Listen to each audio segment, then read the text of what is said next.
Tonight, Hurricane Melissa tears through the Caribbean. Jamaica's gone through what I can call one of its worst periods. Torrential flooding and catastrophic winds leave extraordinary destruction. Terrifying. Nothing like I've ever experienced. One of the most powerful hurricanes on record. Alberta teachers and students head back to class tomorrow, ordered by the province. I don't really agree with how that was done.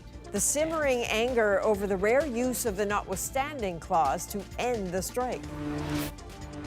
And after an 18-inning marathon defeat, the Jays regroup for Game 4. Jays, let's go! And tonight, they are up against one of the best players baseball has ever seen. From CBC News, this is The National with Chief Correspondent Adrienne Arsenault. Thanks for joining us. Hurricane Melissa is taking direct aim at Cuba tonight. People there bracing to ride out the storm that just ripped through parts of Jamaica. It roared in there at an extremely dangerous Category 5, the strongest hurricane to hit that island in at least 174 years. And the results are devastating. Parts of Jamaica are underwater tonight. Hundreds of thousands of people are without power. A clear picture of just what was lost to that monster storm is still emerging. So Melissa made landfall near the community of New Hope early this afternoon, then slowly crawled across the western part of the island. Now it's targeting Cuba. Then it is expected to pass near Bermuda. Melissa has since weakened some, but is still a very powerful, very dangerous storm. In Jamaica, officials say it will take time to learn the extent of the damage. Katie Nicholson walks us through what we know so far. When Melissa slammed into Jamaica, it was with incredibly violent winds, gusting up to 320 kilometers an hour, bending trees and metal. It tore at roofs and flooded streets. This gully here is starting to rise. Officials had warned people to evacuate to shelters ahead of the monster Category 5. There will be catastrophic damage. In Black River, 3 families were marooned during the height of the storm when it was too dangerous for rescuers to venture out. Their fate, officials said, not immediately clear.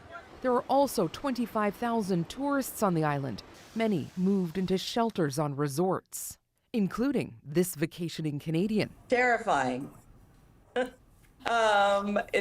Nothing like I've ever experienced, and I have experienced a tornado. The deluge of rain loosened soil. Landslides pulled down trees and pushed boulders into roads, cutting people off. The entire Jamaica has felt the brunt of Melissa. The first damage reports, grim. Jamaica has gone through what I can call one of its worst periods. Our infrastructure has been severely compromised. The electric grid, including parts that had just been rebuilt, dismantled. Seeing devastation with posts coming down, with transmission towers and distribution lines, leaving hundreds of thousands in the dark. The hurricane also pummeled Jamaica's breadbasket, the fertile plains of St. Elizabeth Parish, where so much of its food is produced underwater. The area still recovering after being hit last year by Hurricane Beryl. You can only imagine how difficult it will be for them. It will take days for Jamaica to fully assess the damage as Melissa churned northward, straight towards Cuba. Its president implored people to move to safer areas. No longer a Category 5, but still a mammoth, slow-moving and dangerous storm. Katie Nicholson, CBC News, Toronto. Canada's Jamaican community is coming together tonight, ready to help loved ones on the island and each other through this disaster. She and Desjardins with the worry as many waited for news. Everyone needs to be safe. Between clients at his Toronto hair salon, Jason McDonald can't stop thinking about his friends and family in Hurricane Melissa's path, hoping everyone makes it through. In Canada, we have to prepare for winter. In Jamaica, this is a part of what we have to prepare for, tropical storms. This one, though, is much different. One of the strongest to hit Jamaica in generations. And for people here in Canada, the mere thought is terrifying. I'm in contact with my aunt, it's fine, but there's always that fear that one time we call her and we don't get her, and then what happens from there, you know? I don't know what's going on. I try to reach them and I can't reach nobody. From coast to coast, people are watching the havoc unfold. In Newfoundland and Labrador, the Jamaican Canadian Association is trying to provide mental health support. I had one family member who said that it's unlike anything he's experienced before. And in BC, it's organizing aid for the aftermath. This is a small island and all the help is going to be needed for recovery. For now, though, all people can do is wait. The owners of this Prince Edward Island restaurant keep calling home, praying like so many others, family picks up. If we lose power and lose everything, and that's going to be another worry, headache, because you don't know what's going on. Business owners and residents in the Jamaican community here are holding an emergency meeting to discuss sending support, and the federal government says it's ready to provide disaster assistance. Cheyenne Desjardins, CBC News, Toronto. There's growing anger tonight after the Alberta government ordered teachers back to work, ending a 3-week strike. And as Julia Wong tells us, students head back to school tomorrow as the union threatens legal action. Bill 2 is passed. Order! After a debate that stretched into the wee hours, Alberta ended a province-wide teacher strike, invoking the notwithstanding clause. Kids will be going back so that they can have that routine, have that structure, continue with their academics and their social development. That's paramount to everything. Alberta's premier, absent for the vote. Off on a Middle East trade mission her office says has been in the works for more than a year. The notwithstanding clause allows governments to override certain charter rights. Its use is rare. Parents are conflicted. Because then it'll be less crazy for me, but I care about my kids more than I care about my routine. You know, a lot to have them home. I don't like the reasons why they have to go back tomorrow. I don't really agree with how that was done. For teachers who spent 3 weeks off the job, it's frustrating. I have worried about my students, and today is hard because we are returning without achieving what we really wanted. We're excited to get back to work, but the circumstances kind of suck. Education's underfunded, we want more! 51,000 striking teachers had stressed classroom sizes, supports for students with complex needs, and pay were sticking points. But the back-to-work law left no more room for negotiation, imposing a collective agreement teachers overwhelmingly rejected before the strike. The teachers' union is exploring legal options, including an emergency injunction. This government's assault on workers' rights has only united us. Teachers will comply with the law, but make no mistake, compliance is not consent. Amnesty International, Unifor, and the Canadian Labour Congress have slammed Alberta's move. The use of the notwithstanding clause to trample on workers' rights has an impact far beyond teachers in Alberta. The reality is that this theoretically impacts every single worker heading to a bargaining table. Labor unions nationally and provincially are meeting to figure out their next moves. Julia, you have to wonder what sort of environment the students are going back to. Yeah, so teachers and students will be back in the classroom on Wednesday, and things are tense right now between the teachers union and the province. But the union stresses teachers are professionals who want to create a safe and caring environment for their students. All right, thank you. That is Julia Wong reporting in Edmonton tonight. We're going to dig into the notwithstanding clause later in the hour. We'll break down exactly what it is, what it was meant for, and why it is so rarely used. The ceasefire in Gaza is under strain again tonight. Israel's military has launched deadly new attacks as both sides accuse each other of violating the peace deal. Chris Brown joins us now from London. So, Chris, can you take us through the latest tonight? Well, these Israeli strikes, Adrienne, are probably the biggest test yet for this ceasefire, which is about 18 days old. Among the targets were Gaza's Sabra neighborhood, is also a car in Han Yunis. There appear to be a couple of triggers for Israel's military action: impatience that Hamas has not yet returned the bodies of all of the hostages, that Hamas has returned in some cases the wrong remains, and that the group might even have staged the discovery of a body as well. Also, Israel says its troops were attacked near Rafah on Tuesday on its side of the so-called Yellow Line. Hamas says it was not involved, but Prime Minister Benjamin Netanyahu nonetheless said powerful attacks on Hamas targets would follow. Both sides have accused the other repeatedly of breaking this truce that was brokered by Donald Trump. Israel has attacked Gaza a couple of times already. It's halted aid into the territory, while Hamas has refused to disarm, as Israel and the U.S. Say the ceasefire deal compels them to. So where does this leave that ceasefire deal? Well, in Washington, D.C., the U.S. Vice President J.D. Vance said he believes the ceasefire is holding and what he called skirmishes are to be expected. Now, back in March, a ceasefire was also broken after Israel launched major airstrikes on Gaza, and Prime Minister Benjamin Netanyahu announced more attacks would come. Now, notably, Adrienne, there's been no similar statement from Israel this time, but in its statement, Hamas said it's committed to this ceasefire deal.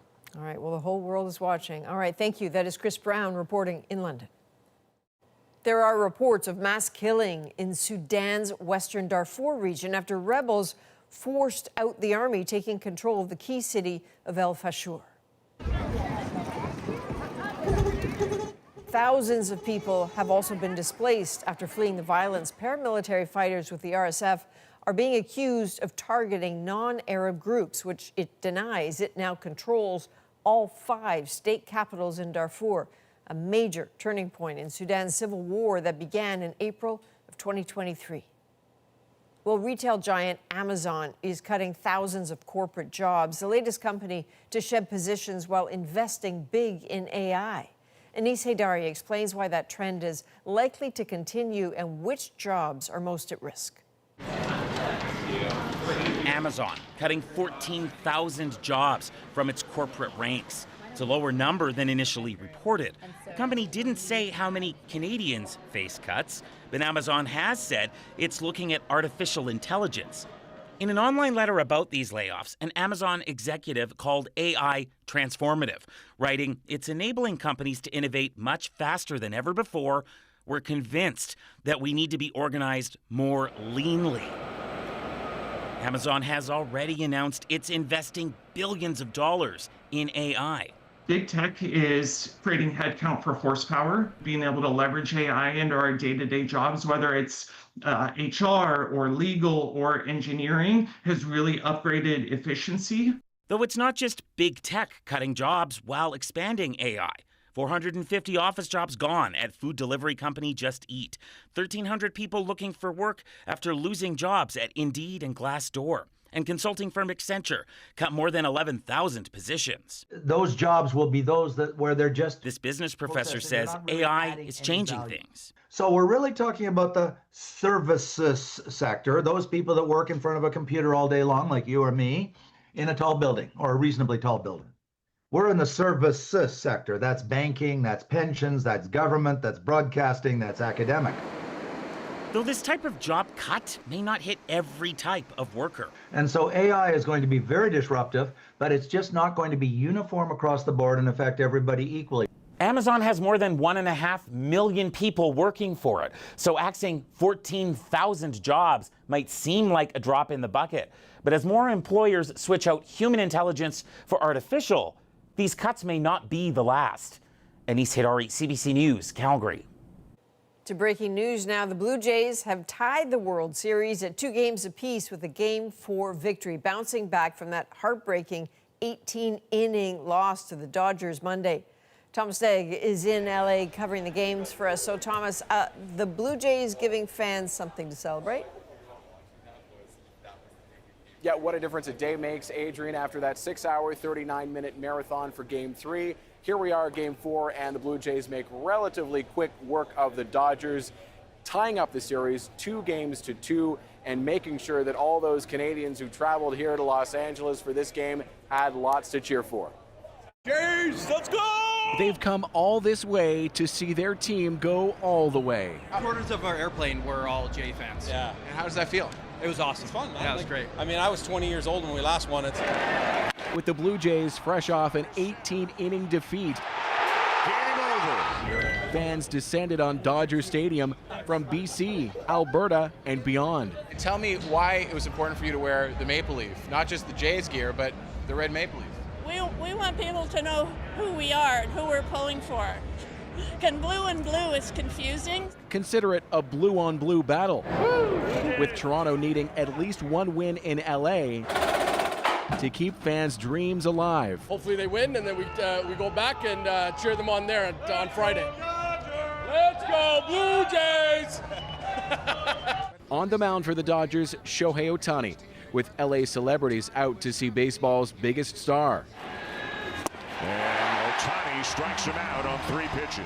First inning, striking out Vladimir Guerrero Jr. Top of the third, and Vladdy's back. Hit well to deep left center. A 2-run homer from Guerrero. And this one will go. Giving the Jays an early lead.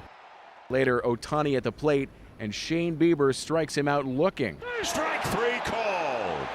He strikes out Ohtani again. Then in the 7th comes a flurry of offense from the Jays. Bichette lines the ball deep left field. Including this RBI single from Bo Bichette. Ground ball, base hit. And another from Addison Barger. And Guerrero is home. It is 6-1. After that home run you saw a minute ago, Vladimir Guerrero Jr. has now broken the franchise record for most postseason runs, home runs by a Blue Jay. And keep in mind, this is the first postseason where he has been hitting those homers. As for the superstar on the other team, Shohei Ohtani, an effective pitcher tonight with 6 strikeouts, but an ineffective hitter. The Jays were able to neutralize Shohei Ohtani at the plate with 0 for 3 record for Ohtani with 1 walk tonight. Now, the Jays win tonight guarantees 2 things. First of all, the series will return to Toronto Friday night and potentially Saturday for a Game 7. But whatever happens, this is now a best of 3, Adrienne, with the first team to win 2 teams. There's a Jays fan for you. First team to win 2 games wins the World Series. Okay, good job. Thomas Daig in LA for us tonight. Thank you. Well, Blue Jays fans know rooting for the team is one thing, but securing tickets, that is a whole other ordeal. Some random guy just kind of came up to us and said, "Hey, do you guys want to come in with me?" Their incredible World Series journey in our moment. And nail-biting games have fans on the edge of their seats. His heart rate nearly doubled. How that stress and all that anxiety is manifesting physically. Plus, Canada is at risk of losing its measles-free status. If we were to lose our status, it's embarrassing. It's embarrassing at an international level. What experts say needs to happen right now. We're back in 2.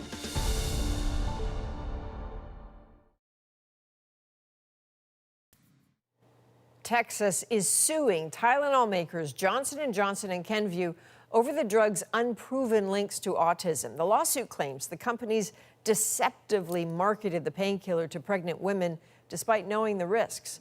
This comes weeks after President Trump urged pregnant women not to take the drug, claiming without scientific evidence that it can cause autism in children. Well, Canada is at risk of losing its status as a measles-free country 1 year after a major outbreak that spread to several provinces. Lauren Pelly now with what experts say Canada needs to do to keep its global health commitment. Hello?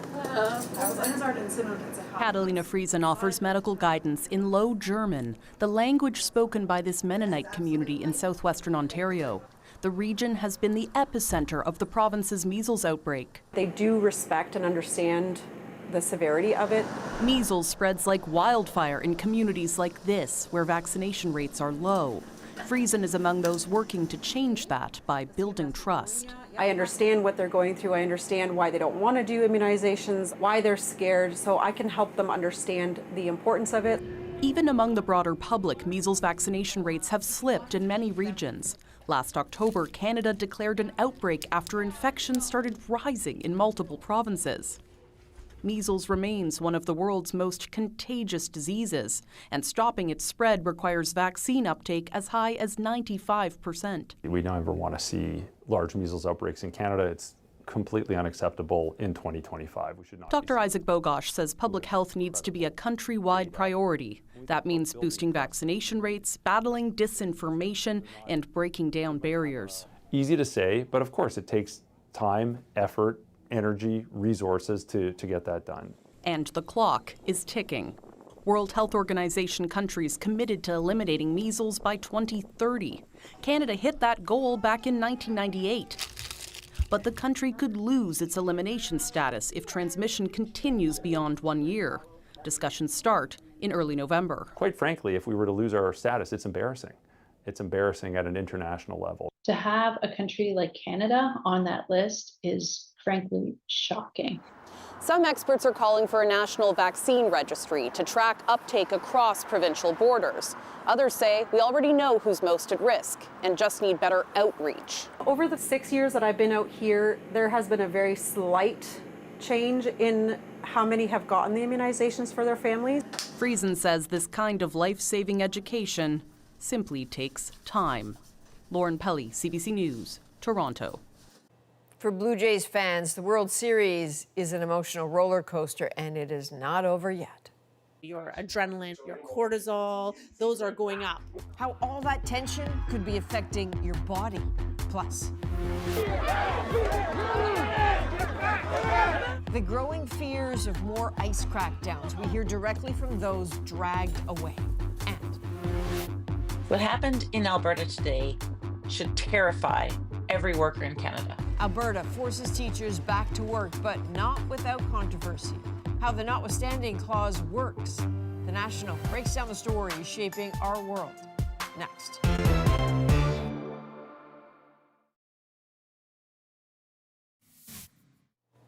The Canadian Museum of Nature says a new rhino species that lived 23 million years ago has been discovered in Nunavut.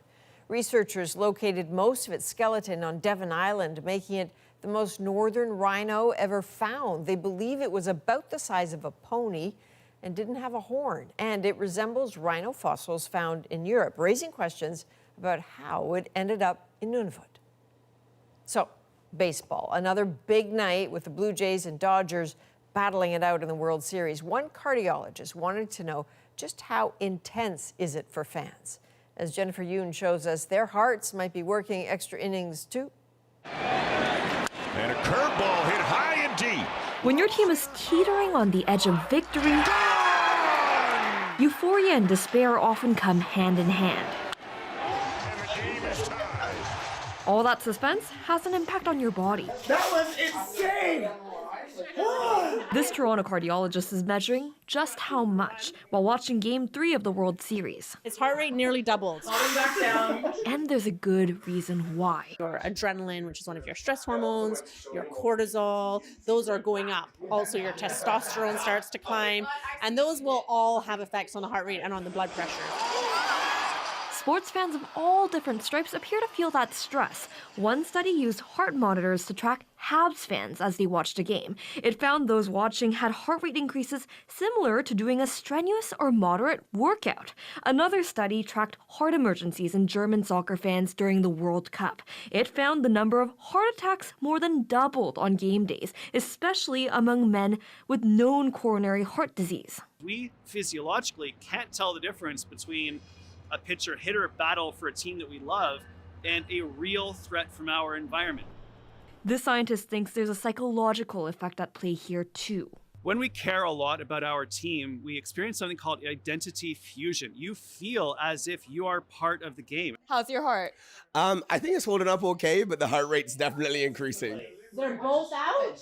For most fans, the thrill of the game won't cause serious health issues, but those with underlying heart conditions should watch out for other symptoms like chest pain. That's not normal, even with excitement. Yes! Still, enjoying the game can be good for you too. It's going to spike your dopamine if your team wins. It's going to bring you closer in terms of your social connection to your friends. And worth the emotional roller coaster. Jennifer Yoon, CBC News, Toronto. Now it's time to dig deeper into the stories shaping our world. In ordering its teachers back to work, the Alberta government invokes the Charter's notwithstanding clause. When classrooms reopen, they stay open. What it means going forward, but first. A lot of it is just to terrorize cities. A U.S. government crackdown in the streets, masked agents using aggressive tactics, raising questions of legality. It's crazy that they're able to treat people like this. The wide net of a vast immigration force sweeping up both people in the U.S. illegally and American citizens. Those ICE raids are happening across the U.S. Terrence McKenna looks at the force's rapid expansion and meets with some who've been targeted.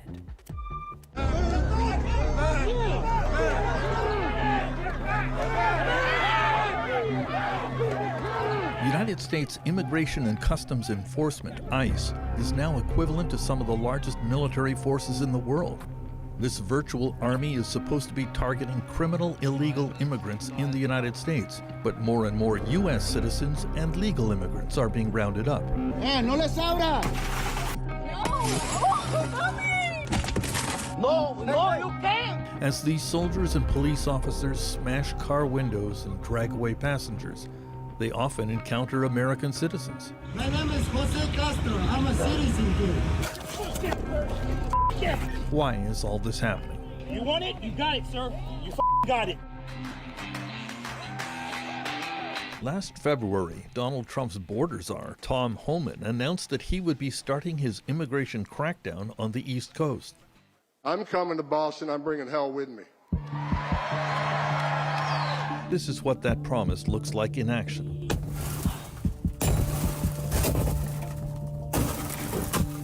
What led up to this moment? In April, Juan Francisco Mendez and his wife Mary Lou were leaving their home in New Bedford, Massachusetts. Originally from Guatemala, Mary Lou has been granted refugee status in the U.S., and her husband was waiting for papers that would allow him to share her status. They were stopped by agents a few blocks from their home and videotaped what happened. ¿Me puedo oír? Que si tienen una orden de detención. Una orden, ¿no? Pues sí, una orden. Bueno, yo en ese momento me sentí segura porque sé que no estoy violando la ley. Tengo un caso con migración a través de una abogada. Y cuando ese momento me entró un miedo, y ese momento le digo a mi esposa, llama a la abogada. Juan and Mary Lou immediately called their immigration lawyer, Ondine Sniffen, who was on her way to work. I said, give the phone to the officer so that I can speak to him. And they tried to hand it to him, and I heard him say, no. And I said, they're just bluffing. And boy, was I wrong.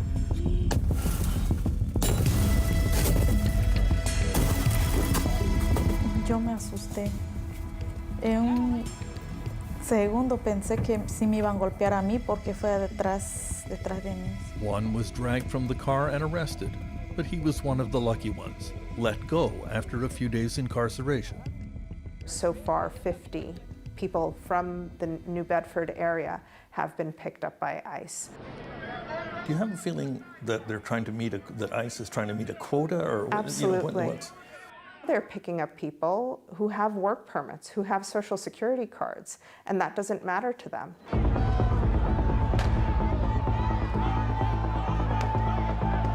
As spring turned to summer, the focus of ICE action switched to California. There were wide-scale roundups of illegal immigrants at Home Depot stores where they had gone to find day labor jobs. There was also widespread resistance from the population and pitched battles in the streets. All pedestrians will move outside the road, or you'll be arrested for impeding. All pedestrians will move outside the road now, or you will be arrested for impeding. Let's move them out! Move it right now! A local border security official named Greg Bovino became the face of the Trump immigration crackdown in California. He released videos of himself leading massive ICE raids. He deployed his troops on horseback to sweep MacArthur Park in downtown Los Angeles. Bovino made clear his view that the police could run things better than elected politicians. Now we're here making Los Angeles a safer place. Since we won't have politicians that'll do that, we do that ourselves.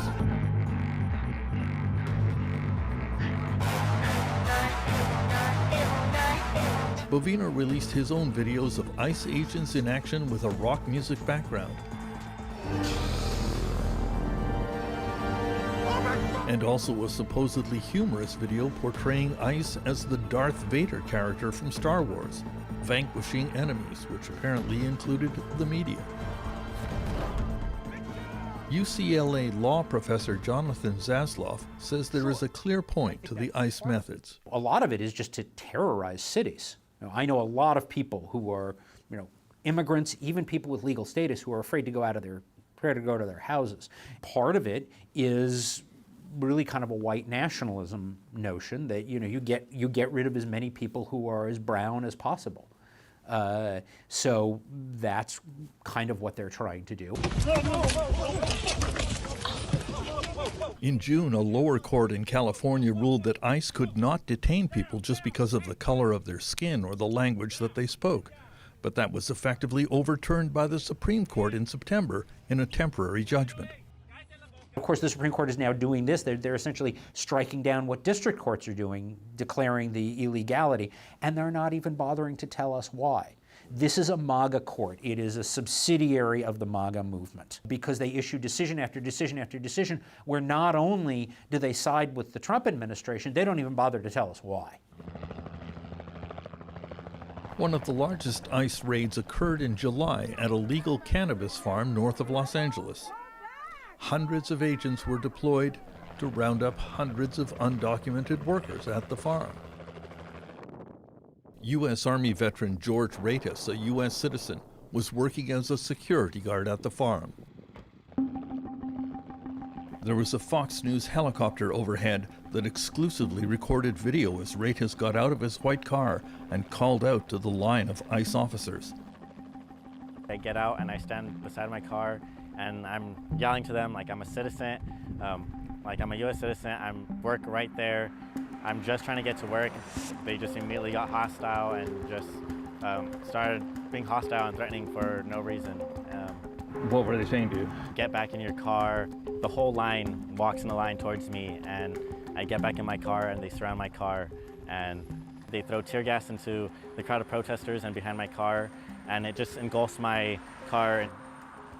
My driver's side window just gives in and it shatters, and immediately following it shattering, another agent sticks his arm through, pepper sprays me, sticks his arm through the window and just pepper sprays me in the face.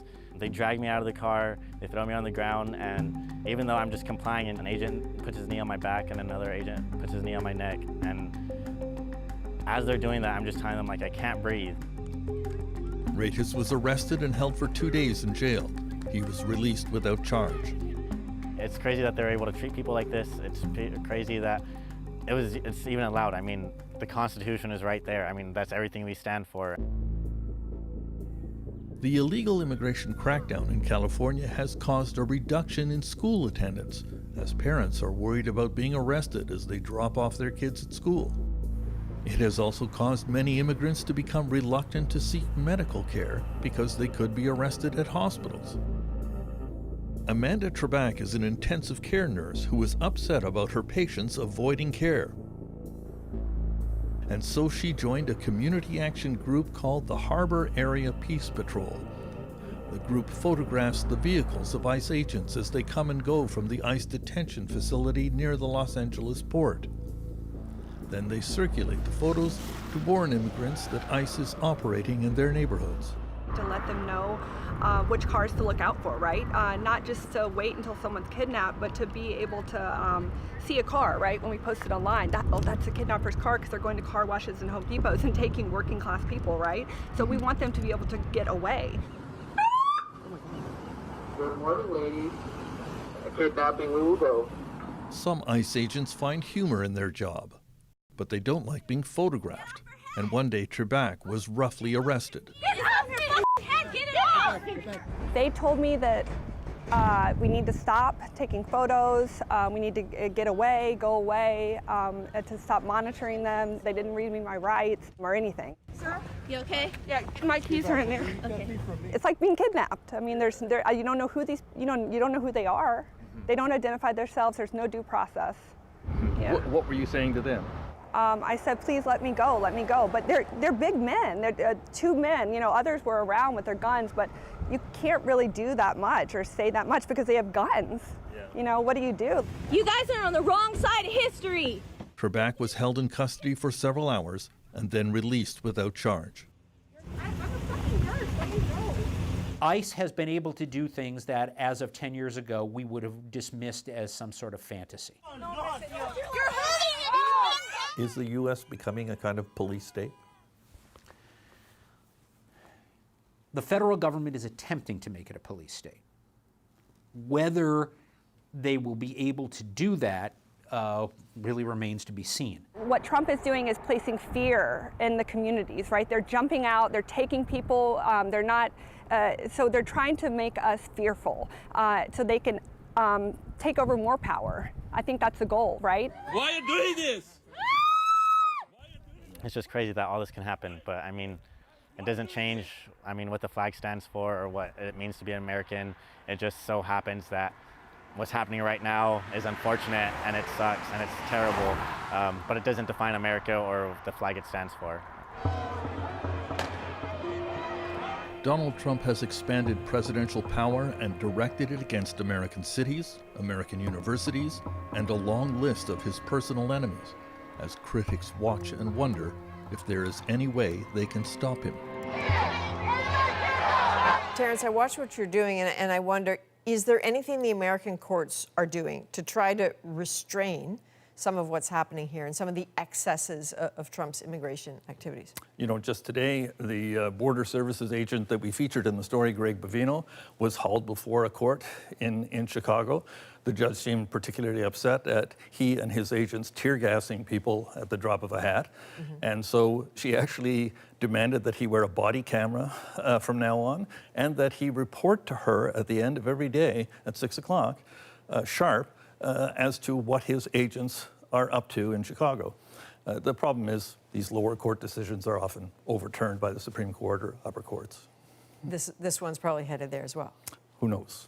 I understand that you are, this is one in a series of stories that you're doing broadly looking at what is happening with democracy in the United States. So what's next? So we're going to focus on a few key topics. One of them is the Trump administration attack on universities, which has caused an epidemic of fear, not just among students across the country, but faculty too. And you know, the threat to withhold billions of dollars of funds has brought a fierce debate about academic independence and freedom of speech. Okay, this is important watching. Terrence McKenna, thank you. Thanks. After weeks on picket lines, Alberta's teachers are ordered back to the classroom. We are now at a point where Alberta's children must come first. We'll look at the charter clause and vote to support it and what that means next.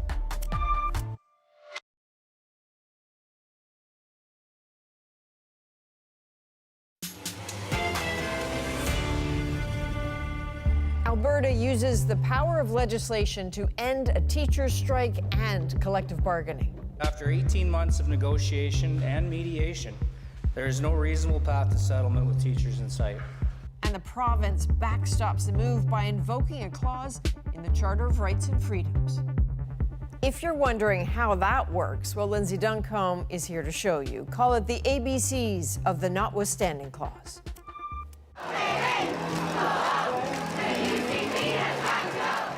Anger from unions in Alberta today isn't just about legislating teachers back to work, it's about how. What happened in Alberta today should terrify every worker in Canada. It's almost as if you guys have actually never cared about our Charter of Rights and Freedoms, and you just use it as a talking point. And this is wrong. Danielle Smith is wrong. The government of Alberta invoked Section 33 of the Charter of Rights and Freedoms, the notwithstanding clause. The notwithstanding clause is part of our Constitution. We believe that this is a necessary measure to end the undue hardship caused by the teachers' strike. To explain the controversial clause, let's go back to 1982. That's when the Queen signed the Canadian Charter of Rights and Freedoms. The provinces only agreed to the charter because it contained this. Section 33 says an act of Parliament or legislature may override certain rights for a period of 5 years. Expected to be rarely used, the notwithstanding clause essentially means provinces don't always cede all power to the courts. So this is really my nerdy moment to shine. Jeffrey Sigalet teaches constitutional law at the University of British Columbia. Here we are at the University of Calgary Faculty of Law. Turns out he was giving a talk about the notwithstanding clause at the University of Calgary Law School today of all days. He thinks the outrage is exaggerated. Perhaps Alberta should cut the teachers a different deal. Perhaps not. Constitutionally, though, the sky is not falling. He explains by including the clause in the legislation, the Alberta government prevents the teachers' union from taking the government to court, prolonging the strike. It could have dragged things out, right? That's the bottom line. And that's part of what the Alberta government's calculation is in using a notwithstanding clause here. Now, the charter doesn't specifically mention the right to strike, but a Supreme Court ruling a decade ago set precedent. In its ruling, the Supreme Court says public sector workers have a right to strike as a necessary part of collective bargaining. We will never, ever waver from our position that students remain in the class. A couple of years ago, Ontario Premier Doug Ford attempted to use the notwithstanding clause to avoid a teacher's strike. But in that case, it backfired. Teachers walked off the job. And everyone ended up back at the bargaining table. University of Alberta political science professor Jared Wesley sees the Alberta situation as different, especially since the government limited debate on the legislation. They're doing an end run around the constitutional norm. He worries Albertans, relieved to have kids back in school, won't push back. When governments, not just here in Alberta, but rest of the country, see that the public doesn't push back when the notwithstanding clause is used to solve a normal policy dispute, that becomes a tool in the policy toolkit of premiers across, and prime ministers for that matter, across the country. Other provinces are using it. In 2019, Quebec invoked the clause to prevent public employees from wearing religious symbols. And in 2023, Saskatchewan used it for legislation about sex education in schools and notifying parents when students change their name or pronouns. Once the notwithstanding clause becomes part of the policy toolkit, any government can use it. And that can apply to any right: freedom of expression, equality rights, due process. These are things that I think Canadians have come to take for granted since 1982. Education's underfunded! So, was Alberta's legislation a standard move or a threat to fundamental rights? Like so much else, there's little agreement and much at stake. Coming up, 3 students score World Series tickets for free. We're just like trying to figure a way into the game. We drove 17 hours. We don't even have tickets. How they made it into the Dome after a leap of faith in our moment.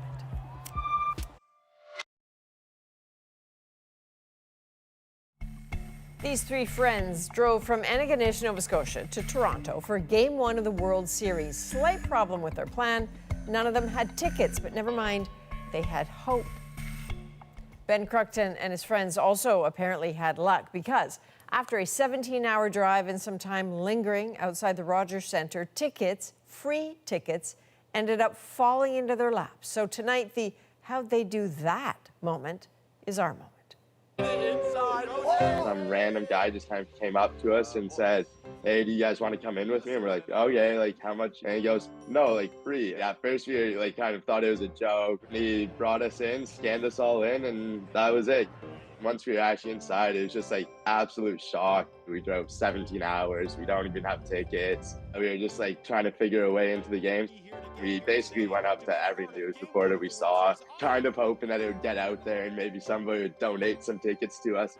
His seats weren't even beside us too, so we like really just didn't see him the rest of the game. It was such like an absurd, unreal experience. It honestly still doesn't make sense to us. We probably look over at each other every 20 minutes and go like, "No way, we're actually inside. Like, this is crazy." That was just such a great game to be at. The grand slam, the Varsho home run to tie it. It's absolutely electric in there when they're scoring. Just awesome experience. I don't know, it doesn't make sense to me either. They say they don't know who this man was. They don't know why he gave them the tickets. They tried to pay him something or buy him a drink, but he just said, "Yeah, no, it's okay." He had extra tickets. Who are you? From all of us at The National, thank you for being with us. I'm Adrienne Arsenault. Take care.